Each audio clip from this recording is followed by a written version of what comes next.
welcome everybody, whether you're on the East Coast, West Coast, or around the world. This is Coast to Coast. I'm here. I got my guy, Stat Guy, and of course, Pags is on an airplane currently, and Jason is still healing up from that knee. How you doing, buddy?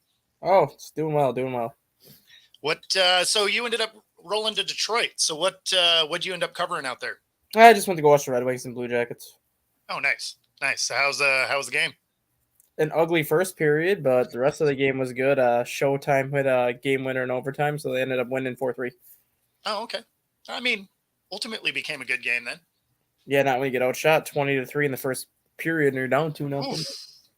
20-3, ouch. Well, I mean, I don't know. I guess it depends on which side you are a fan of. You might have liked it a lot. Right. All right. So I do have something I wanted your input on. We talked about it briefly yesterday, but I don't recall if you were on yet. But it was Kirby Smart talking about high school kids sitting their first or their senior years, which, I'm not a huge fan of, but the NIL is definitely starting to change how high school kids look at college. But so I got a soundbite here for you. There's high school coaches that say, well, they won't play their senior year. Well, if a kid doesn't play a senior year because he signed, I don't really want him on my team. I just, if he's going to opt out for a senior year, then he would do the same to me. So I don't really know if that's a viable option. A lot of high school coaches think, well, at least I'll get my kids signed, because high school coaches and players are losing opportunities ad nauseum by signing in December and not having spaces because of the portal. So, I don't like the idea of someone signing before their senior year, because I think the senior year matters. I think in the state of Georgia and the Southeastern Conference footprint, the high school season of your senior year still matters. I want to watch a kid play. There's high school coaches. So basically, I mean, with the NIL, kids are signing that junior year and don't want to play because they don't want to get hurt. It's similar to like when the guys are declaring for the draft. They're starting to sit out bowl games, things like that. But the senior year is a really important developmental year for you. Mm-hmm. So when you look at the guys that are going to be scalped from other teams, I just feel like you're even further behind. So if your plan was to make it to the NFL, you're looking to be one of the 1% of the 1%. And if you're taking a year off, that is a big developmental year. It just seems crazy to me. Yeah, but what did you expect? This is kind of what Nick Saban's been saying since he's retired, that everything that he's believed in the last 30 years in college football is no longer there because of the NIL.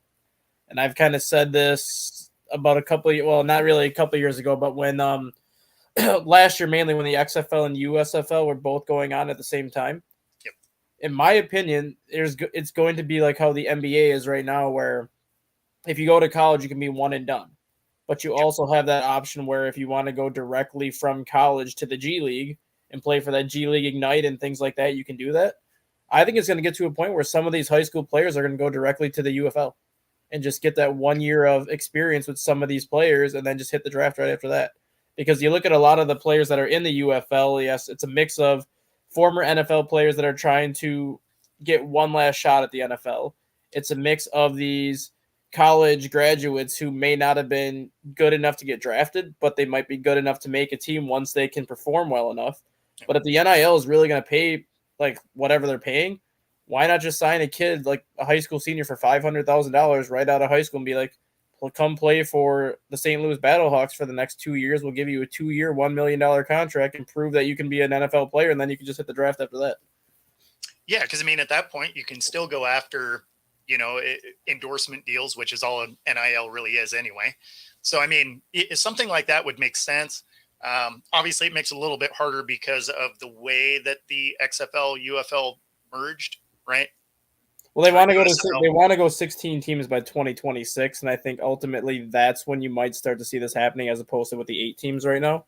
If they go to that 16 is when I think you might start seeing that be an option. Yeah, I mean, it would have to be something like that because now the way that they merged, they basically made it a regional sport. Yeah. Because they got rid of both coasts, they got rid of big markets. Um, what looked like was going to be a very cool merger that it was the obvious step, right? Like it's how the NFL, AFL came together, but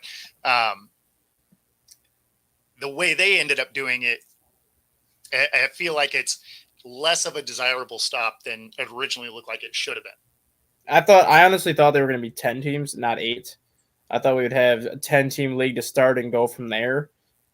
But realistically, I'm surprised they didn't just take all 8 XFL teams, put them in one conference, take all 8 USFL teams, put them in another conference, and just kind of do a 10-game schedule, but not even do it like conference-based, just basically just kind of have whoever plays whoever for 10 weeks, and the top 4 teams make the playoffs out of that.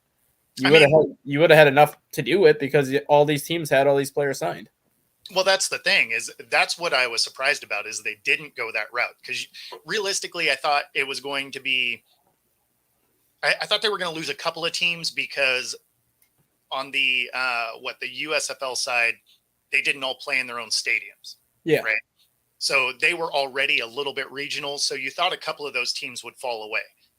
But the XFL teams, you thought basically most of those would live because they were already in markets. They were distributed through the country a little bit better.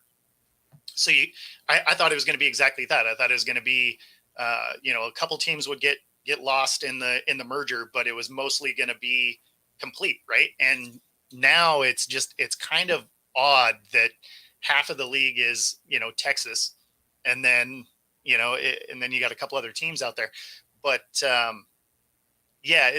the fact that they want to expand makes sense, but I think they really hurt themselves in the way that you pulled out of big markets that had teams.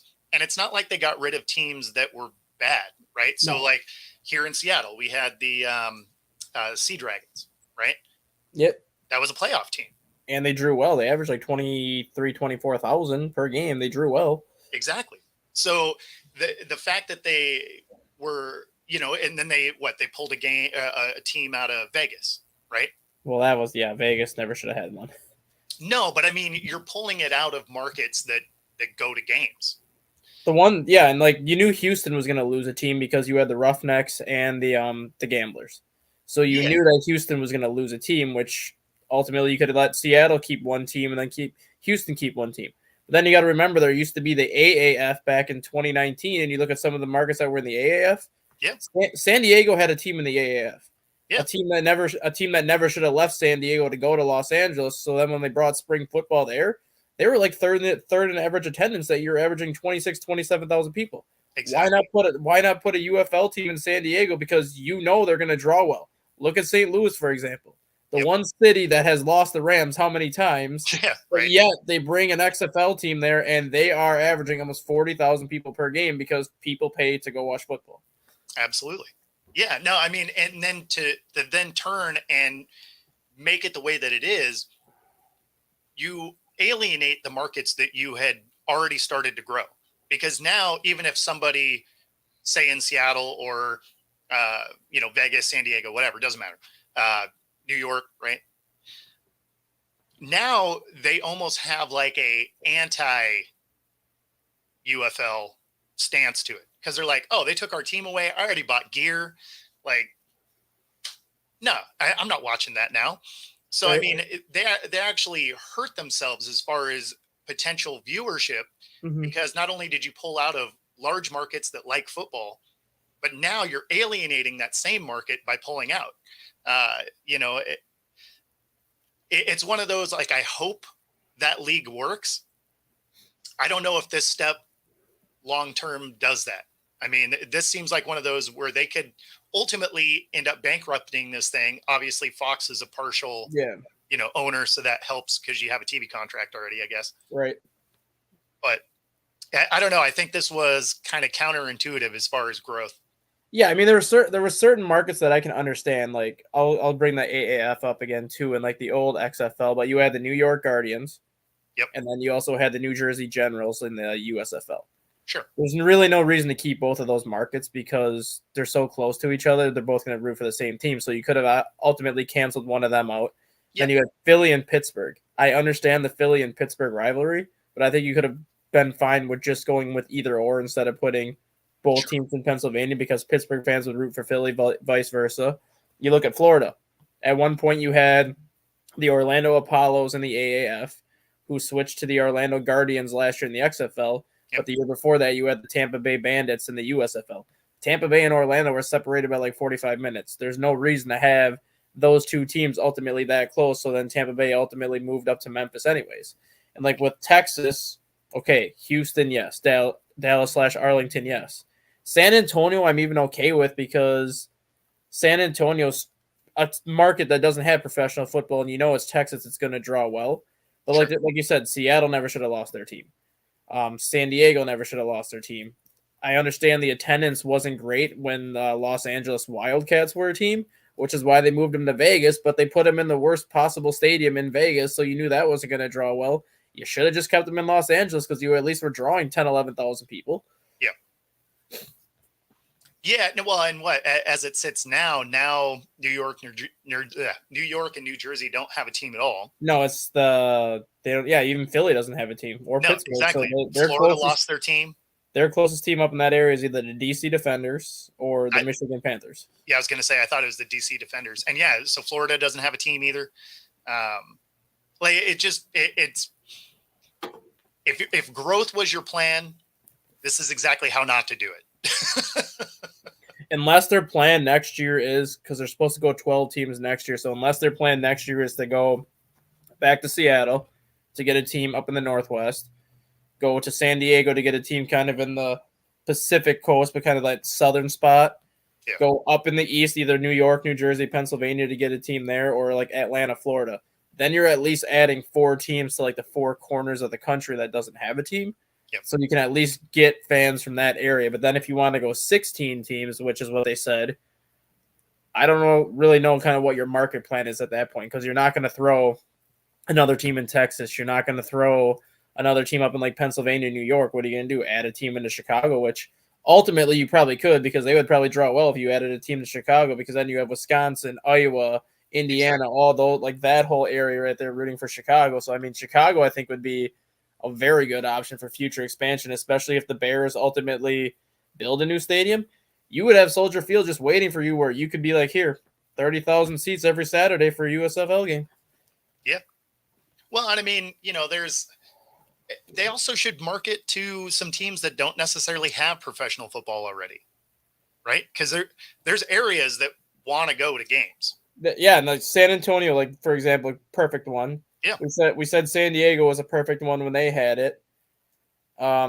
Florida's tough just because you have Jacksonville, Miami, and Tampa. So Orlando, Tampa, you kind of have that, but like I think Louisville would be an option. Louisville doesn't even have a professional sports team outside of the Louisville soccer team, and that's not even considered the MLS. That's the UFL or USL Champions League. So they don't even have technically a professional team in Louisville. So I think Louisville would be perfect. Sure. And you could even take a flyer and see if Portland would be a good spot. Yeah. Because I mean, as it sits right now, what they have, Timbers and Blazers. That's it. Right. Well, so, and possibly baseball in a couple of years. I think that's kind of ultimately what they're waiting to see if they get that. Yeah. I mean, we'll see. But, when it comes to, these smaller leagues, I guess, you're not looking for crazy attendance. Mm-hmm. And so like if you can pull 10, 20,000, which you can definitely do out of the Portland area, plus if you bring Seattle back, you get a little bit of Northwest rivalry between the games. You get some travel between the two locations when they play each other. I mean, there's elements of this that should work. It's just how they decided to do it. And, maybe a lot of it was just travel costs. I don't know. But and I'm even okay with bringing a team to Oakland for Oakland lost the Raiders. They haven't lost the Athletics yet, but they're going to lose the Athletics. Yep. They already lost Golden State. So Oakland's got nothing left. I'd be fine with even bringing a spring team into Oakland and sticking them there with like San Diego, Seattle. And then you have pretty much an all like kind of Pacific Seaboard division over there. Yeah. No, and those would draw a lot of people because of football leaving those locations, or Portland never having one. Mhm. Seattle's just a good sports town. Like, it doesn't matter what sport it is, you're gonna attract people. So it's I don't know. I don't love the direction that they took. Hopefully they have enough money to weather these next couple of years where they're probably not going to be great, viewership wise. Yeah, I mean, I love spring football, honestly. Mhm. I'm actually not a fan of these leagues merging, honestly. I kind of liked how the setup was last year because you had the XFL starting basically 2 weeks after the Super Bowl ended, and they were kind of running February, all of March into April, and then the UFL started in April and ran into June. So you kind of had like that constant 4 months of spring football that took you into training camp. Now it's just one league that's going to be running at the same time, which I think that's the thing that I don't like about it. It's just because it's like fans watch spring football, and you saw the ratings. Like, fans were watching it, even if the product wasn't always the greatest. It was still like a lot of fans watching it, so you didn't have that large 6-month gap between when the Super Bowl ended and when preseason started. You had constant football from February into July, and then training camp and preseason started right away. Well, and it was nice because since the schedules were, the seasons are shorter and the schedules did have some extra bye weeks in there. The bye week coincided with, NFL pro days and the draft. And, those were weeks that the leagues weren't necessarily running because you weren't going up against those NFL products, but it gave you a nonstop football feed. Right. And then by the time that those all ended, you were looking at close to the beginning of the CFL. Yep. So, I mean, I don't know. I liked the idea of them merging because I thought you were going to basically extend the season a little bit because you were going to double the teams, or bringing them together, maybe lose a couple of them. But limiting it to what they have now, you're just like, oh, I mean, you didn't need to merge. We already had that. I think ultimately they will add more games because if you add more teams, you're going to have to add more games. Oh, for sure. I just don't know what the number is going to be because right now it's 10. If you go to 12 games or 12 teams, I can see it being a 12-game season. Basically, you play everybody in your conference twice, which would be 10 games, and then you would just kind of have 2 crossover games. But if you go up to 16 teams, that's kind of where it's tricky. Do you do a 15-game schedule and just play everybody once? Or do you just keep it at 12 games and just kind of pick and choose what 12 teams you're going to see? That's why I think if they obviously you're going to need to add games, but I don't think they would go more than 12 just because then you're kind of pretty much looking at we have 16 teams. We'll just do a 15-game season. You play everybody once. Yeah. Yeah. Like, I mean, yeah, I don't think you could do it with that. I think it'd be a 12 team. I don't see you expanding that beyond that until the league gets bigger. Yeah, and I'd be fine with a 12-game season, honestly, because then it's literally getting done right when training camp's about to start. So then you have these NFL teams that if they wanted to take some of these players from the UFL and put them on their team, they're already in football shape and they can go right from the UFL having a week off and hop right in training camp. Yeah. Yeah. No, absolutely. Yeah. I mean, and of course, we also have the AFL starting players report on the 1st. So now we're going to see the rebirth of the Arena Football League. The thing that's funny is their launch is not a smooth thing either. Right. Like, if you go to the AFL website right now, there's no information at all. There's the schedules aren't there. Player profiles aren't there.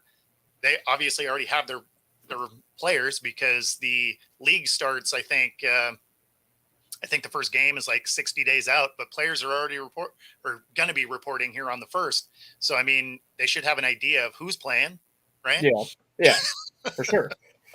The fact that you can't see a schedule is crazy. You can actually get more information off of Wikipedia than you can from their actual website.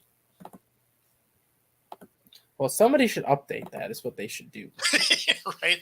If anybody from the Arena Football League is watching, please update your website. Their social media team is clearly not doing what they're paid to do. Yeah, well, and the thing is the teams aren't either.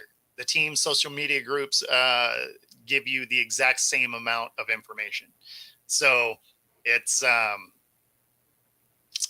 it's weird. It's weird because I might actually be covering our local team here that's based out of Everett, Washington, and if you go to their website, you can't find anything.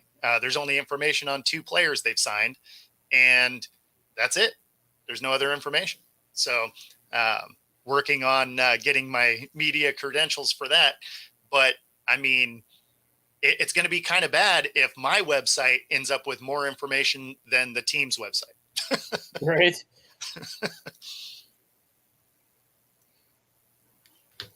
Jimmy Garoppolo has signed with the Rams. Yeah, he's going to back up. Yeah, right. Going to back up Stafford. Yeah, I mean, not one of those that moves the needle for me type of moves. I mean, it's better than Carson Wentz, I guess, but is it? Yeah, because at least Jimmy Garoppolo takes care of the football. I mean, yeah, I guess, yeah. And you don't got to worry about his back. You do have to worry about him getting hurt, though. Yeah, you do. Like if he has to start more than 3 games, you're already on borrowed time. Yeah, I don't know that move will be interesting.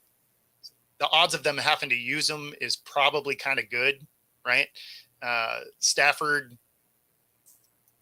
I could see him getting hurt this year.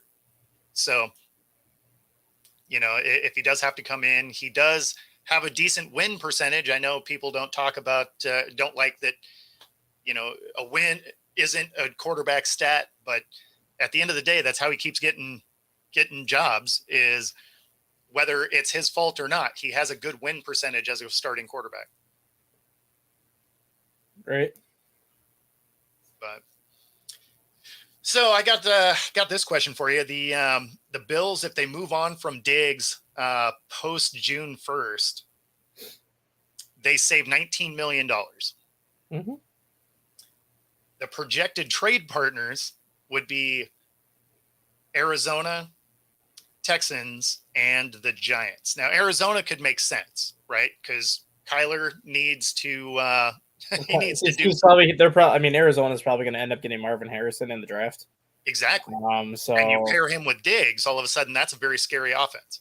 Yeah, but I could also see, I guess, I don't know if you watched the mock draft last night, but they had they had Minnesota trading with Arizona to go from 11 to 4.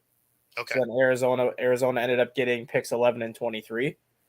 Okay. But then they also had Arizona going from 11 back into 5, so they could get Marvin Harrison Jr. So then they had Arizona picking 5, 23, and 27. So at 5, they took Marvin Harrison Jr. Okay. At 23, they took Byron Murphy, the lineman out of Texas. Okay. And then at 27, they had him taking Brian Thomas, the LSU receiver. So if you can get Marvin Harrison and Brian Thomas in the first round, that solves your wide receiver issue right there.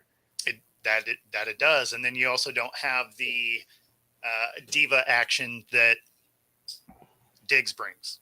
If I'm Buffalo, since he is a diva, because I'm very happy that Minnesota got rid of him because of that reason, and we ultimately got Justin Jefferson out of that trade anyways.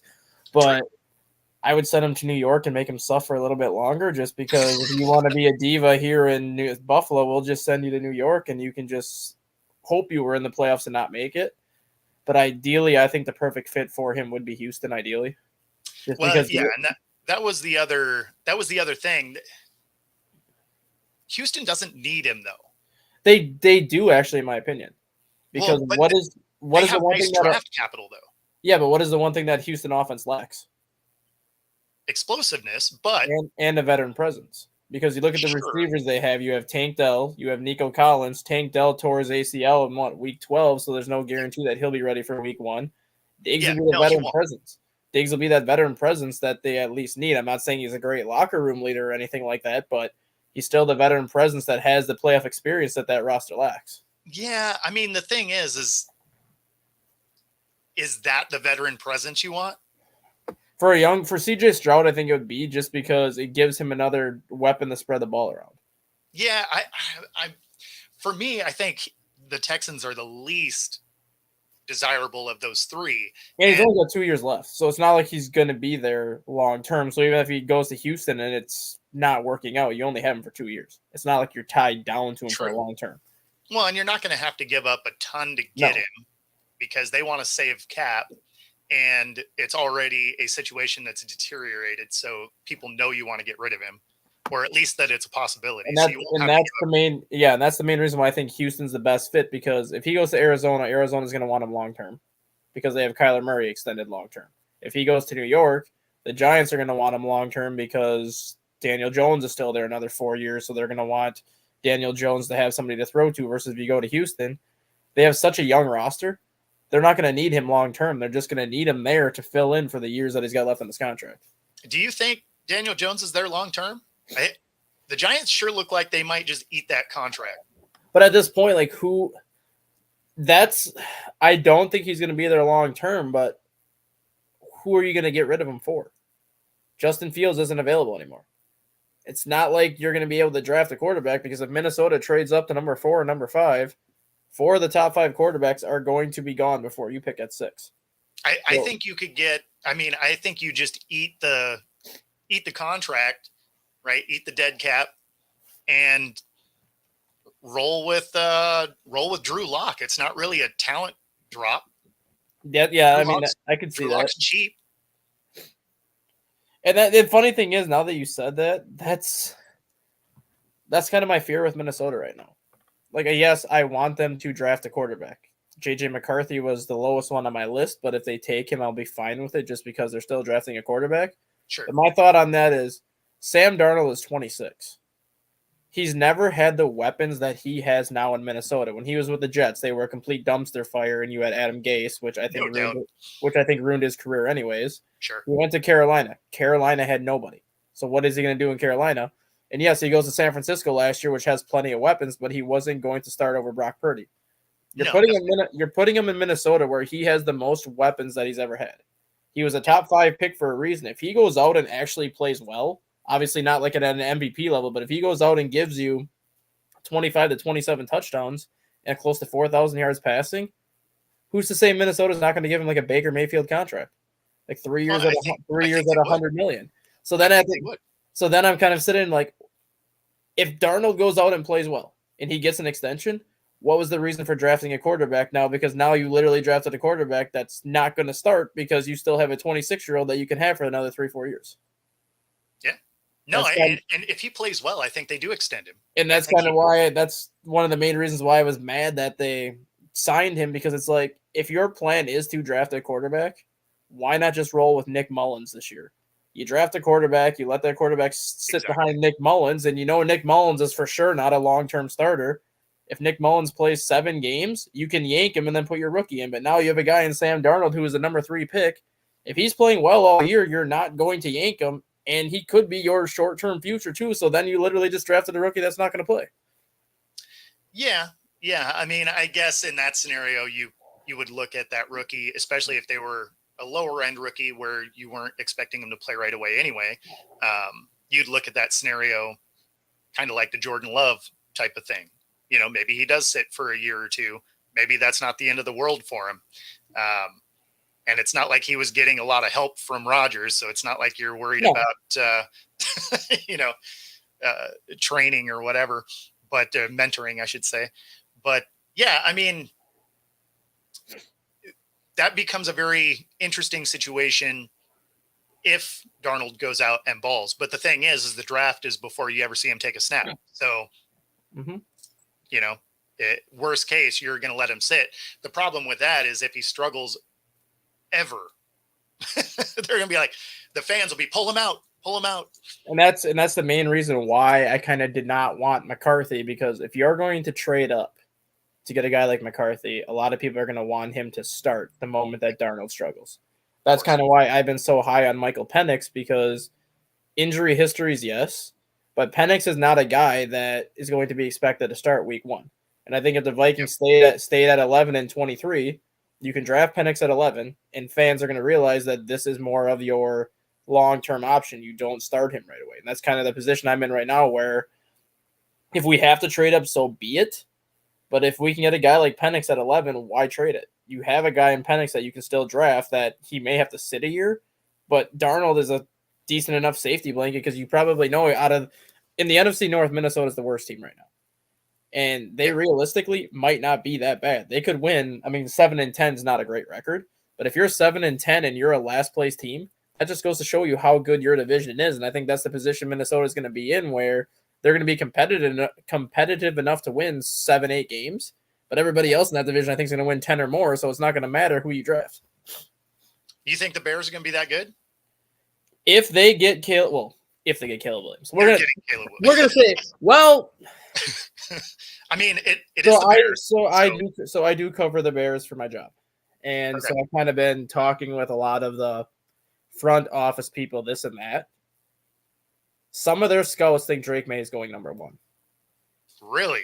because of the size. Caleb Williams has all the arm talent in the world. Caleb Williams is obviously the most talented quarterback in this class. I don't think he is, but everybody else thinks he is.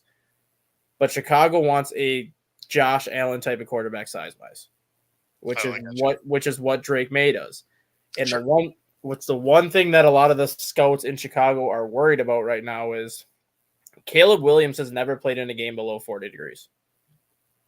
He played high school football in California. They don't get cold. Then he went to Oklahoma for his first year of college. When the season starts, it's in the 80s and 90s down there. And by the time the season ends, it's going to be in the 40s when you go to on the road. It's not going to be frigid. Then he went back out to USC last year, where most of their games are in the 70s and 80s and 40s and 50s. Chicago, it ain't going to be in the 40s and 50s. Yep. I mean, if you've never played in a game that cold before, that's not something that you can just step onto the field and day one and be like, I'm going to fling it 45 times in 20-degree weather with a single-digit wind chill. No, that's really not going to be something you can do. Versus Drake May, he's a Midwest kid. He's kind of been used to that kind of weather, so that's kind of why some people think Drake May is going to go number 1. I think ultimately the Bears are going to take Caleb Williams just because they can't afford not to.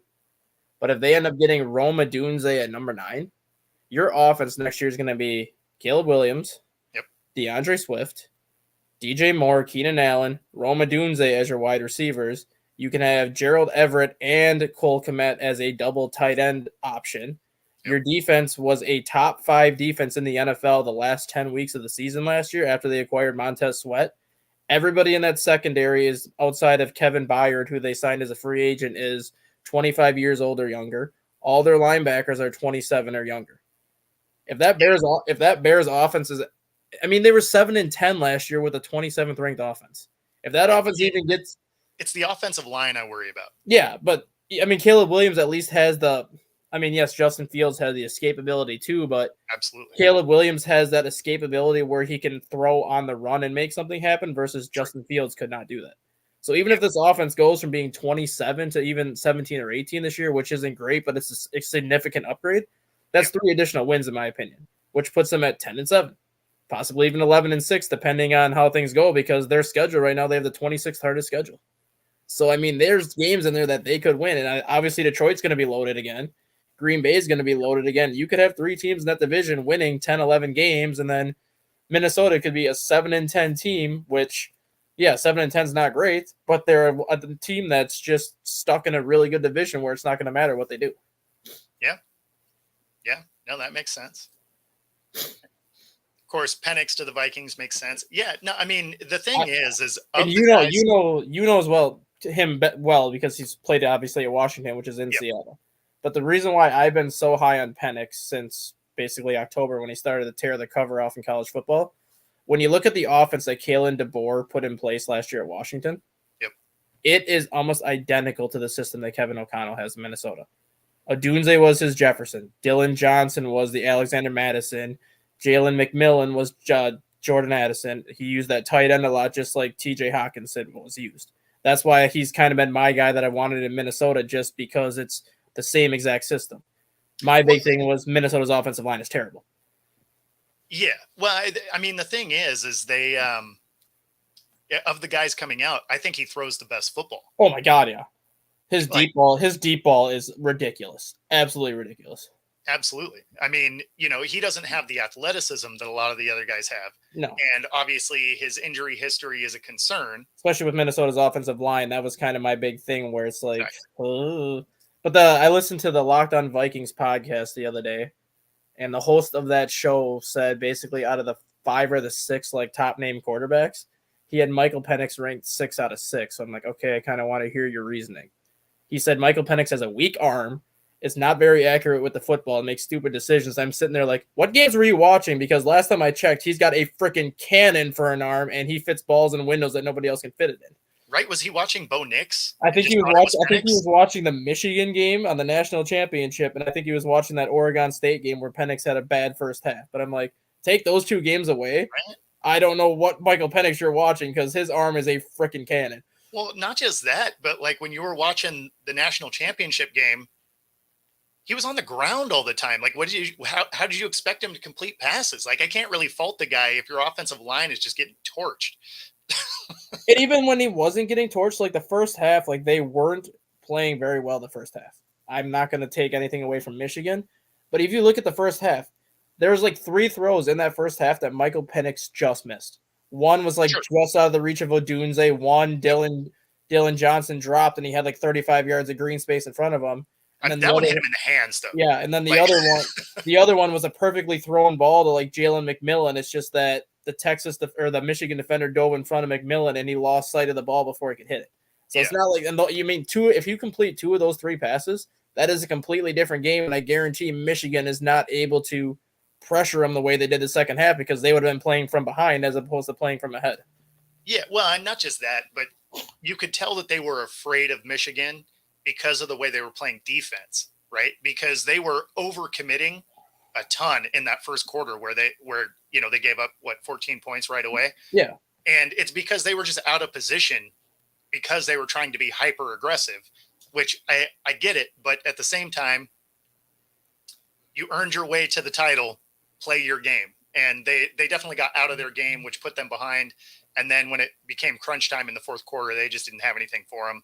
Michigan was able to just pin their ears back and come at them. But it was they just couldn't have been watching film. No, because none of what they said there made sense. I think a lot of his point was some of the catches that Odunze made Michael Penix look better than what he was. But at the same time, I'm like, when you have a guy that's as good as Odunze, especially when it comes to catching footballs in traffic, no shit, I'm going to just throw it up there because 9 out of 10 times he's going to come down with it. So, yes, the throw might not look good at first, but the windows that he puts it in, like the Oregon game the first time, there's 3 throws that Michael Penix had to Odunze where it was either A, Odunze was going to catch it, or B, the pass was going to be incomplete because he put it in the one spot where the defender could not get to it. Yeah. And he looks good in purple, too. So, I mean, he's been in purple now the last couple of years, so he might as well just stay in purple another 10 years. That's right. That's the deciding factor. Arm, good in purple. Here we go. Some people can't pull off purple. He looks good in purple. He can stay there another 10 years. That is awesome.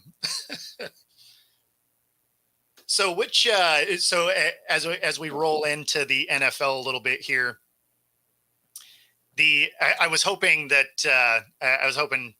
Jay was going to be here for this because I want to bag on his Cowboys a little bit. So if you're watching, buddy, jump in this comment section because Jerry Jones says I'm all in, and all he's done is lose some stuff. The team that actually looks like they're all in is the Steelers. They go get Russ. They go get Fields. They go get Patrick Queen to add to a defense that's already Queen and TJ Watt. That'll be fun, right? Like that's that defense is no joke. You add competent quarterback play with Russ. Maybe we don't know if Denver completely broke him. Well, I mean, the thing is he's going into a system that is so similar to where he had success in Seattle. Well, you got to look at who the play caller is. Agreed. But, at the same time, it's not like the play caller during that era for Seattle was amazing either. No. But Arthur Smith, No, I'm with you. I'm with you. But we had Darrell Bevell. Not exactly an offensive genius here. No. So the only time you saw creativity out of Bevell was when he had a bunch of players hurt and you had to get creative. No. Otherwise, it was very vanilla, which is something similar to what you'll see in Pittsburgh this year. It'll be a very vanilla offense. They're going to use the run game a lot. He's going to have some weapons, but mostly it's going to live on a really good defense. So all of those things say, welcome back to the prime of your Seattle career. Now, he's not prime Russ. Let's not pretend that's a thing. But do I think he's an upgrade from Mason Rudolph? Yeah. Was it a playoff team last year anyway? Yeah.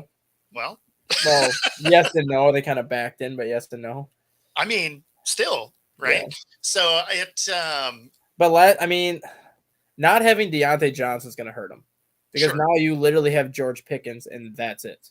So you're going to have teams like double teaming George Pickens all game long. Russell Wilson has historically known for not using tight ends the way they're supposed to be used. He is going to have to learn to use a tight end. And Pat Freiermuth is a great tight end. So if you're not going to use Pat Freiermuth, it's literally you're going to be trying to force the ball into George Pickens, which is why I think Justin Fields is going to be huge because Justin Fields had no problems using Cole Kmet.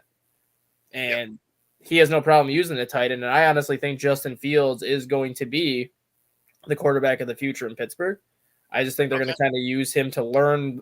I think they're going to just not worry about that fifth-year option this year. They're just going to let him sit behind Russell Wilson this year, kind of learn how to play the quarterback position because they're both kind of that same style quarterback, the kind of the run, the throw type of quarterback.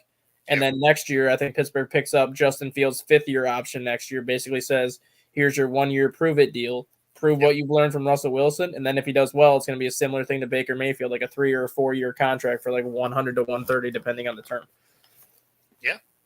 No, I could see that. It does look like this may also be one of those, it's an audition year for Russ as well, right? Because now you're looking at, was that last year in Seattle, the 2 years in Denver, was that actually just things coming apart, or is he not that guy anymore? I think it's a little bit of both, but. And of course, if they both flame out in there, obviously great for shows like this, but is that also Tomlin's last year? I don't think it is. The guy's never had a losing season. I know, but if Russ goes there and gives him his first losing season, because even without it, they were talking about maybe moving on from him last year. Which was stupid. But I don't even think it gets to that point because if we saw it last year, when Kenny Pickett was struggling, Tomlin did not hesitate to go to Trubisky. When Trubisky was struggling, he did not hesitate to go to Mason Rudolph. If Russell Wilson comes in and that team is not winning games, he's not going to hesitate to go to Justin Fields. He's not one of those coaches that's going to be like, well, you're a veteran, we're going to let you ride it out. No, he'll be like, nope, you suck. I'm bringing in Justin Fields. You can sit here and deal with it for a while. But not just that, you're only into him for $1.5 million, right? Exactly. So it doesn't cost you anything to sit him down. And like for all the crap that people want to give Russell Wilson, he had 26 touchdowns and 8 interceptions last year in Denver. He did not have a bad year at all. The 8 interceptions was the fewest he's had since his final year in Seattle, obviously, but he's had 7, 5, and 6 were the interception totals his last 3 years in Seattle. So pretty much right on line with his Seattle days. The 26 touchdowns, I mean, that's not great, but had he finished off the season, he would have had over 30 touchdowns. So it's not like Russell Wilson played terrible. So those numbers are funny in the way that defense gave him a lot of opportunities in positive territory. They did. Because he didn't actually have a good year when you're looking at it yardage wise. Like they weren't able to move the ball a lot. No. They took advantage of positive territory turnovers, which you have to do. So I'm not discounting that at all, right? Like obviously you have to take those advantages. What we didn't see was a lot of sustained drives from Denver. Yeah. Well, when they had that 5-game win streak, he did. Yeah, he did have a few during those games. Because you look at his first year in Denver, it was 16-11. So obviously Russell Wilson dramatically improved last year, that first year under that Sean Payton system. No, of course. Yeah. Well, I mean, that first Hackett year was, man, that was. And the funny thing is, when that Nathaniel Hackett hire was made, and then they did not get Aaron Rodgers, I even said Nathaniel Hackett was going to be done after one season because he had no business being a head coach. The only reason why he was brought there was because he said he could get Aaron Rodgers to go to Denver. and it never happened. So when it didn't happen, it was like, we don't have a plan B now, so we better figure out a plan B at this point. So let's just go get Russell Wilson and throw him here. And then you saw how poorly that worked. And it's just like, yeah, nope, Nathaniel Hackett, you can go. Bye-bye. Yeah, I mean, could you imagine being that ownership group and that's what you inherited? A team that, I mean, you know, an organization, I should say, that has a history of being decent, right? Like they and Are they though? decent. Since Decent. I'm not saying good. Since Peyton Manning left, have they been decent though? How many playoff appearances do they have since Manning left? No. A history of being. I mean, even looking at history though, you had John Elway. Yeah. And then after John Elway, you had like 9 or 10 years where they did nothing, and then you had Peyton Manning for 3 years, and then after Peyton Manning, I mean, outside of the last 7 playoff appearances in the last 30 years, they really haven't done much. They haven't been amazing, but they've been a decent team. But I mean, they haven't figured the quarterback thing out since Elway you moved into the front office like that. Which is very surprising, knowing the kind of quarterback that Elway was. When they moved Elway to the front office, obviously trading for Peyton Manning was huge, just because he's a Hall of Famer and you knew what you were going to get out of that. Yeah, that was a no-brainer. But I figured Elway was going to be able to draft somebody that could be the quarterback there for 10 years, knowing the type of quarterback he was, knowing kind of the type of quarterback Peyton Manning was, and just the relationship that him and Peyton Manning had. I figured Elway would be able to at least draft somebody, and now you just see how poorly of a GM he was and just how poorly he evaluated quarterback talent. It's just like, you were a quarterback for 14 years. Like, how do you whiff on quarterback talent as badly as you did? I mean, Brock Osweiler was your answer to replace Peyton Manning. That should have been the goal too. Like, maybe I need help evaluating quarterbacks here because clearly Osweiler don't got it. Yeah. No, that's why I said they were decent. Like they were an all right team. They weren't great. They weren't bottom of the barrel. They were decent, right? Middle of the road kind of team. But they weren't dysfunctional is really where I was going with it. No, I mean, I will say Nathaniel Hackett's year, they were dysfunctional. Yes. Last year, the first 6 or 7 weeks, they were dysfunctional because they were 1-5, and all of a sudden everyone's just like, is Sean Payton going to make it through the year? And then all of a sudden he had that 5-game winning streak. I think it was more like the first 6 weeks of the season, Sean Payton was kind of weeding out all the Nathaniel Hackett crap and basically said, look at how bad your team was under Hackett. Now we're going to do things my way. And they ended up finishing well. Yeah. Yeah. No, it's they're going to be an interesting team to watch this year. I think they're going to struggle this year now that they get rid of damn Judy. Yeah. No, I mean, I don't think they're going to be a good team. It's just going to be, I mean, especially because they were getting rid of defensive players, because they have cap issues, obviously, with, paying someone to just go play anywhere else. Right. I mean, Jared Stidham's their quarterback. Right? Yeah, he likes Stidham, though. That's going to be this just.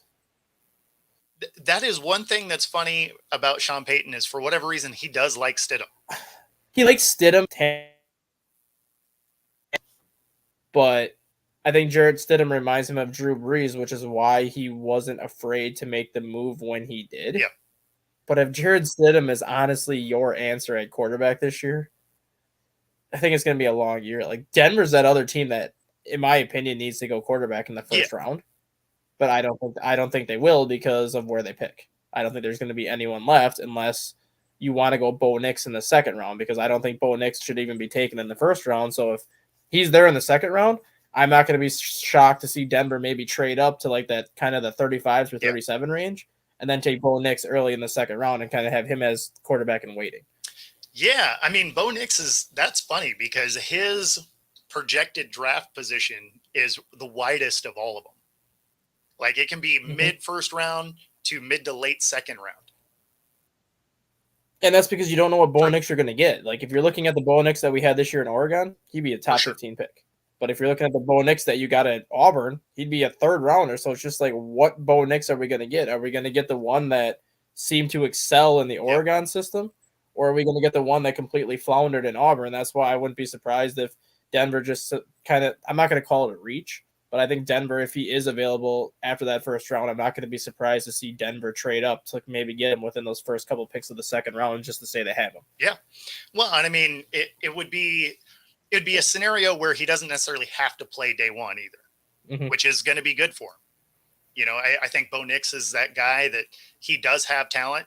I like his ability to move better than some of the other guys, especially like a Penix, but he's not ready to be the guy day one. Like he doesn't look like his game is NFL ready from the jump. No. But honestly, I don't think Penix is either. He throws the best ball, but I don't think he's ready to go day one.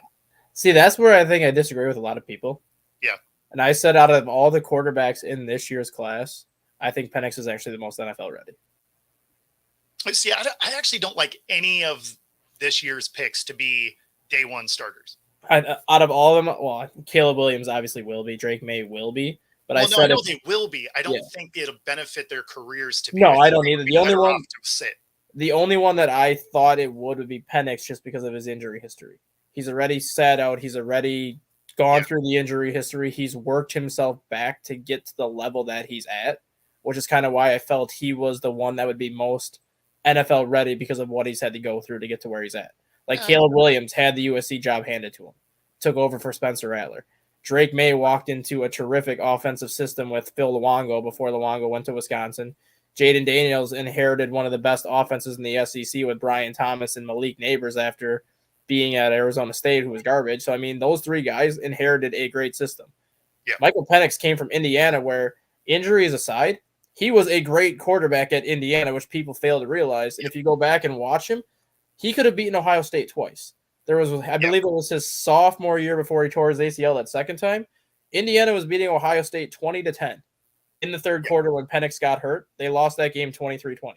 If Penix does not get hurt, Indiana probably wins that game. Like, Penix was a good quarterback before he got to Washington. He just took his game to an elite level at Washington, and that's kind of why I felt he's the most ready now because of the work that he's had to do just to be healthy and kind of show people what kind of quarterback he is. Yeah, I mean, he definitely had the most adversity of the group to work through. So, I mean, it'll give him some of the things to build on to be a starter. But I still think he would be good to sit, at least initially. Maybe not necessarily sit an entire year. Yeah. But to be a day one starter, I don't know. I actually don't love this draft class for that. Yeah. I think they'd all be better to sit a year or half a year or whatever. And I know there was a lot of people that I talked to that were never really sold on Penix at all, mainly because he played in the Pac-12, and we know how great the defense is in the Pac-12. But even after that loss to Michigan, a lot of people were more sold on Penix, and they gave him credit for how tough of a human being that man really is. I mean, he got beat up. The hits that he took, and then he, even in the press conference, I don't know if you remember the presser, but after the press conference, he basically said, "I have 2 broken ribs right now." Like, he finished that game with 2 broken ribs, and he basically said, "You were going to have to carry me off of this field before I was." Yeah. And that's why I think people are like, "Holy shit, this guy is a lot tougher than I thought he was." Yeah. No, yeah, I mean, he's a gamer. It's funny because, he gets some hate for the being injury prone. And I mean, ACLs happen. I mean, that's one of those that can happen to any of us. You just move wrong. I mean, the first one was non-contact, which you can't do much there. But the second one was he was trying to escape from a tackle. The guy got him in the ankle trying to drag him down. And then his running back ended up falling back into his knee the other way and bent his knee backwards. So it's just like, what is he supposed to do on that? There's nothing he can do. Exactly. So that doesn't make you injury prone. It's just like both of them are kind of that freak injury. The shoulder, and I don't remember how his shoulder broke or whatever, but the 2 ACLs, one was non-contact, obviously the freak injury, and the other one was his own teammate rolling up into his knee as another guy was on his ankle. So it's just like you can't really call him injury prone for that. Yeah, exactly. No, like when I think of injury prone, I'm thinking of Tua, right? Who just gets hurt. Tua rolls out of bed and he gets a concussion. Exactly. So, I mean, that to me is injury prone. What Penix went through, I mean, yeah, it's unfortunate. But, I mean, when you look at Chubb's knee, right? He had the same injury twice. That's not really injury prone. That's somebody going in and trying to break his leg. I can't fault you for having tendons break when someone's rolling through your knee. Yeah, like it's like I said to somebody the other day. regardless of what you feel about Penix, Caleb Williams, and all those people, 9,000 yards passing in 2 seasons is no joke. Oh, for sure. Which is what Penix did the last 2 years, 9,000 yards passing. Yeah. That is no joke, no matter the type of level of competition that you're facing. Well, and the Pac-12, although they get a lot of hate for the defenses, but he had to go beat, Utah. That was a real defense. Well, and look at their wins this year. They beat Oregon at home, but they had to go to USC and win. They had to go to Oregon State and win. They had to go to Utah and win. Every single one of their hard games this year was on the road. Absolutely. And Penix lived up to he upped his game every single game down the stretch because he knew he had to. Yeah, no, I mean he's a great quarterback. The only thing that you wish he had was a little more ability to escape, which I think he does. And that's the strange part. That's the strange part about it because Washington had the best offensive line in the country last year.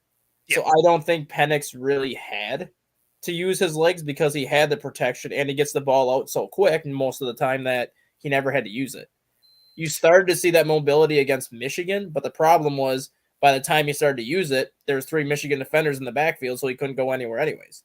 Yeah. I think he would have more mobility in the NFL. It's just that I don't think he needed it at Washington because of the protection that he had. See, I think when you're watching film of him, he looks like he has the mobility of like a Geno Smith. Yeah. Like he's not mobile. Like he's not going to tuck it and run just because he wants to. But if he has to, he could tuck it and get 7-8 yards at a clip. It's just that when you have an offensive line that good and when you can get rid of the ball as quick as he can, there's no reason to use your legs because by the time you're getting rid of that ball, the defenders don't even turn around yet. Well, yeah, and that's where the comparison comes in, right? Because when most people are talking about the athleticism of the quarterback, there's some recency bias in the way that they're thinking of Lamar and Justin Fields and Kyler Murray and Russell Wilson, like guys that could tuck it and run, right? And that's not who Penix is going to be. Penix is going to be that Geno Smith type of mobility where you can still get out of the way. Like you can still make a guy miss and go scramble for some yards, but it's not going to be like planned runs. Like they're not going to use him in that way. Unless it's like in the goal line, like 3rd and 1 from the 1. Exactly. And I think that's where some recency bias to that terminology of being athletic comes in because he's not going to have that athleticism of a Lamar. Right. But it's not like he's Peyton Manning. No. Right. No, he was a lot more mobile before the ACLs, which I will give him that. But even before that first ACL tear, he still wasn't a Lamar Jackson. He was very, if you're going back on it, he was very Deshaun Watson-esque and kind of Patrick Mahomes-esque when it came to his mobility before the torn ACLs, where he would run obviously when he had to. If you needed a design run, he was going to do it, but it still wasn't part of his game no matter what. Now it's like he'll run obviously in 3rd and goal just because he only needs that yard. He'll run if he absolutely has to, like if the pocket's collapsing and he steps up, he'll run and take the 4 or 5 yards. But he knows now where it's like, if I don't have to run, I'm not going to do it. I'm not saying I can't do it, but there's no point for me to do it if I don't have to. Yeah. Yeah. No, and that's why I say like it's that level of athleticism that I expect out of him. So he is going to need a better offensive line than a lot of the rest of this draft class. Oh, exactly. But all right. Well, we're at the top of the hour here, so let's do the commercial break here and then get back to it.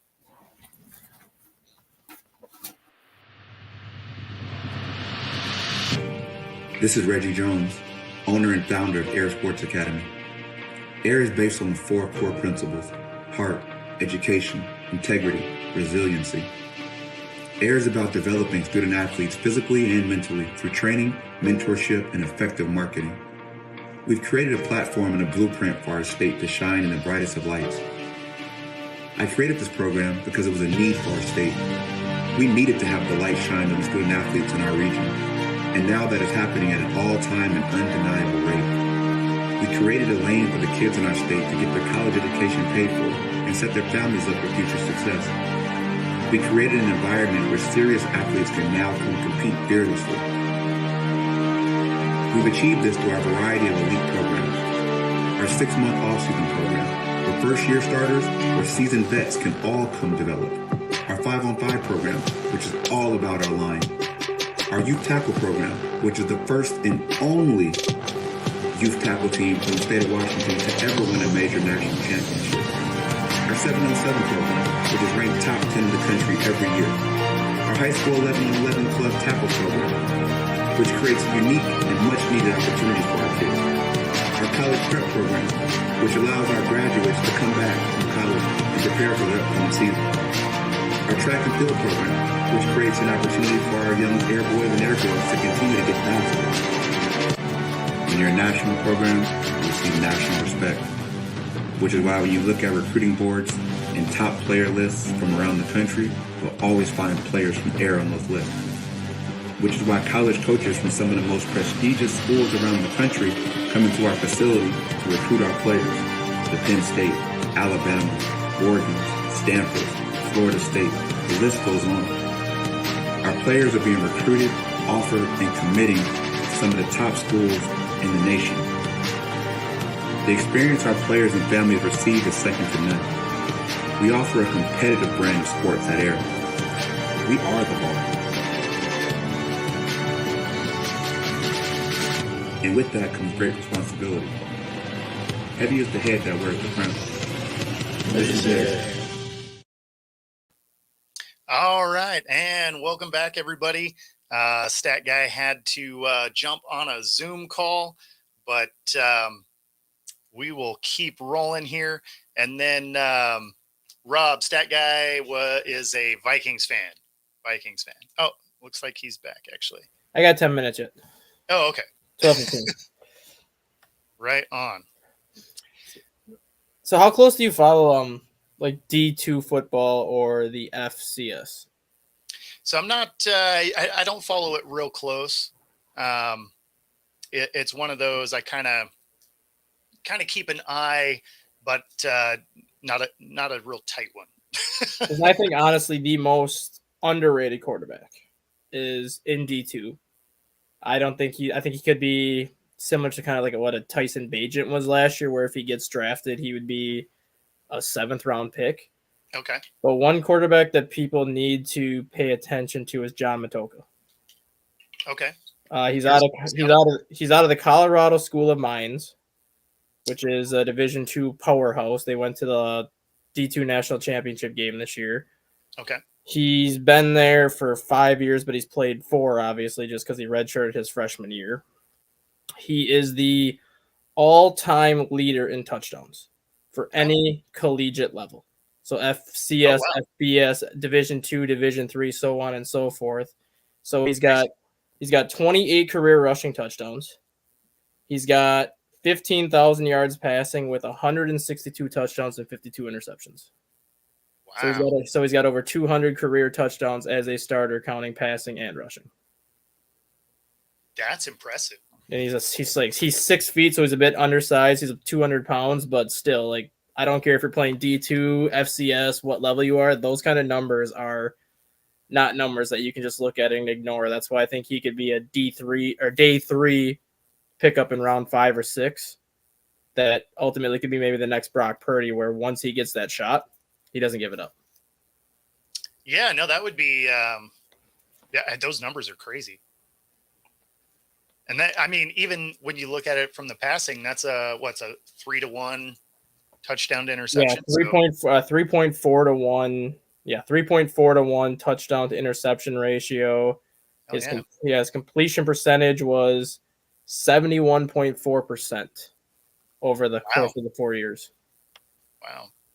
So who do they play though? Like what's the quality of the competition? I mean, it's D2, so I don't really know what their quality of competition is like during the year, because I usually don't typically watch D2 until they get to the playoffs, because it's that same format that the FCS uses, where you kind of go with that bracket style and you work your way down.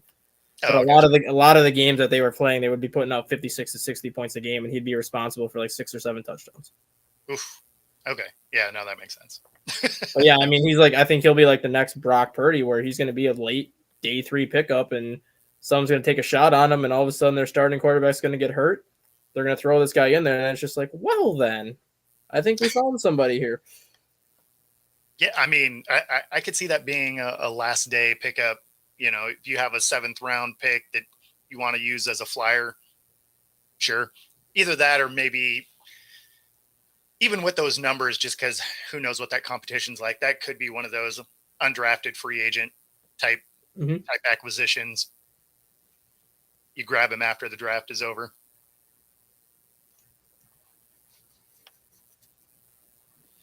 So before you jump on your Zoom call here, there's 4 teams that really got rid of defense, right? Mm-hmm. You got Dolphins, Jags, Bengals, Seahawks.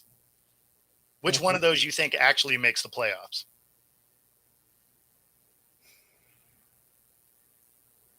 Jags. Really? Because they did bring Josh Allen back. And I think last year it was more so once Trevor Lawrence got hurt in December. I think that was ultimately why they didn't make the playoffs. So I think if he stays healthy, I think they'll get back, even though they did lose Calvin Ridley.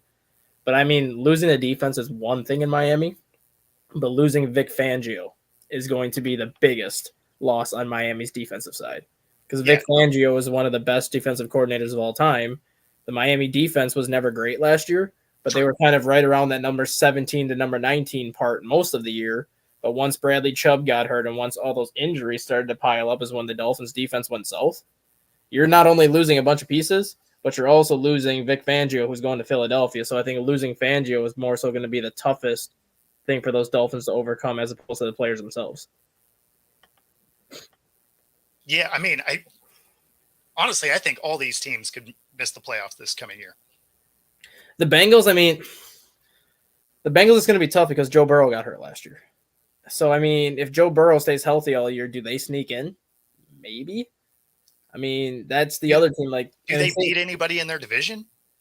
Not really, but I mean, so it'll be hard to make the. Oh, Andy's gone. What I was going to say there is it's going to be hard to make the playoffs based on the rest of that division, just because at the end of the day, they don't have a great defense, and everybody else in that division is getting better. So we'll see. But I think the Dolphins, Jags, Bengals, and Seahawks could all potentially miss the playoffs this year. And although the Seahawks did last year, and that defense is a complete rebuild, the Bengals aren't really doing anything to get better on that side of the ball. Everyone else in that division has good defense. The Jags, unless they figure out a way to start getting turnovers, it's not a team that has historically done well on games where they haven't created a turnover. Trevor Lawrence is 1-18 in those games. So that's not exactly something that inspires confidence in a game where the other team is playing clean. And of course, the Dolphins, again, they lose a couple of key pieces of the defense and obviously their coach as well. We'll see what happens in the draft for these teams, but as they're currently constructed, I don't expect them to be, I don't expect them to be great. I do like the addition of Henry to Baltimore. It was a team that was already the best at rushing last season. Of course, we're looking at a scenario where their defense also got a little bit worse. But mostly we were looking at coaching, right? You got into the playoffs. They abandoned the run altogether for the team that was the best in the league at rushing. It didn't make a lot of sense. But if you are a linebacker or, a DB that has to come up and you have to pick, on an option play, is it Henry? Is it Lamar? I'm going to guess you probably guess wrong a lot.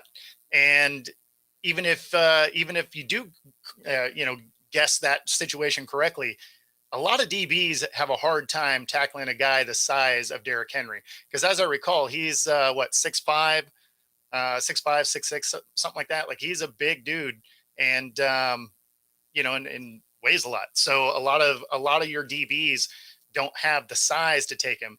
So I think this is going to be a great fit for Derrick Henry. Baltimore has a good offensive line, so he's not going to run into that issue that he had with Tennessee where he's getting hit behind the line. I don't care how much of a stud you are. If your first contact is behind the line of scrimmage, it is really hard to get positive yardage consistently.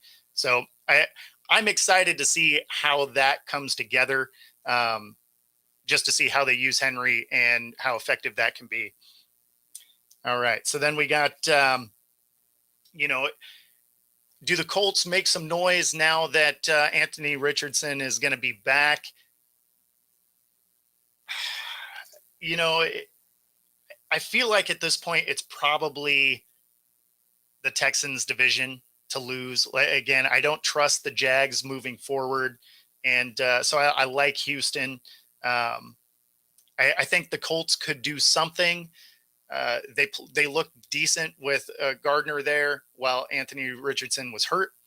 With Richardson back, as long as they can upgrade that offensive line a little bit, I think they can be competitive within the division. But at this point, the Texans sure look like they are probably the best fit as far as winning that division moving forward. And then when we're looking at probably one of the biggest free agent moves that moves the needle the most is, I would think, Kirk Cousins for the Falcons. At this point, you have to think that the new coaching staff is going to use Bijan the way they're supposed to. They have a good tight end. They're going to be able to get another receiver in there. You get a good defense, a defensive head coach. I really like where Atlanta is headed here.